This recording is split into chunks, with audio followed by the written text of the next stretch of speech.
क्या वज़ीर-ए-आज़म का तरक्याती फंड अरकान असेंबली को देना आइन और कानून के मुताबिक है? अटॉर्नी जनरल हुकूमत से हिदायत देकर अदालत को आगाह करें। अगर ये तरक्याती फंड आइन और कानून के मुताबिक हुए तो ये चैप्टर खत्म कर देंगे। अगर ऐसा ना हुआ तो कार्रवाई होगी। जस्टिस फाइज ईसा के रिमांड सुप्रीम कोर्ट ने एडवोकेट जनरल और अटॉर्नी जनरल को नोटिस जारी कर दिए।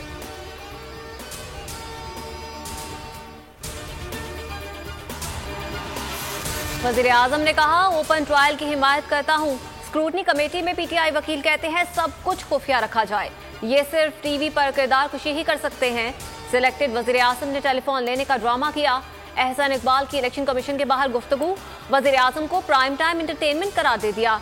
दस्तावेजात दरख्वास्त गुजार को देने के मामले पर कमेटी का फैसला महफूज।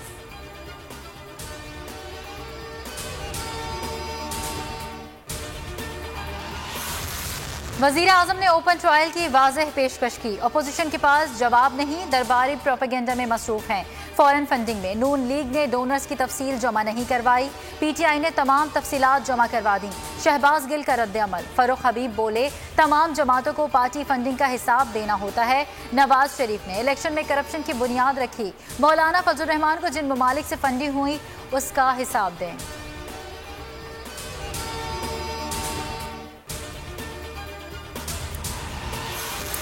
कोरोना के खिलाफ जंग में बड़ी कामयाबी। मुल्क भर में वैक्सीनेशन का आगाज। इफ्तिताही तकरीब में तिब्बी अमले को वैक्सीन लगाई गई। असद उमर ने चीन का शुक्रिया अदा किया। कहा, तमाम सूबों को मसावी वैक्सीन फराहम की। चारों सूबों गिलगित बल्दिस्तान और आज़ाद कश्मीर में भी वैक्सीनेशन मुहिम शुरू।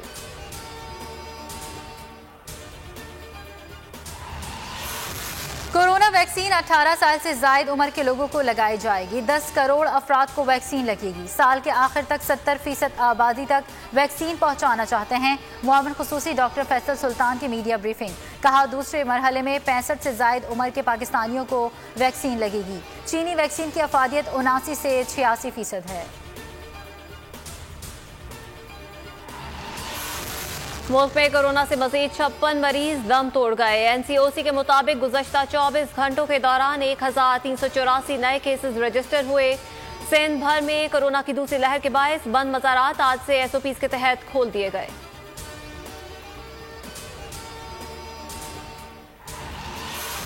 बोल न्यूज़ के खिलाफ पैमरा की मुतासिबाना कार्रवाइयाँ। सहाफ़ी, वकला और सिविल सोसाइटी का चेयरमैन पैमरा को हटाने का मुतालबा। 48 रोज़ हो गए, अवाम को हुकूमती एक्शन का इंतजार।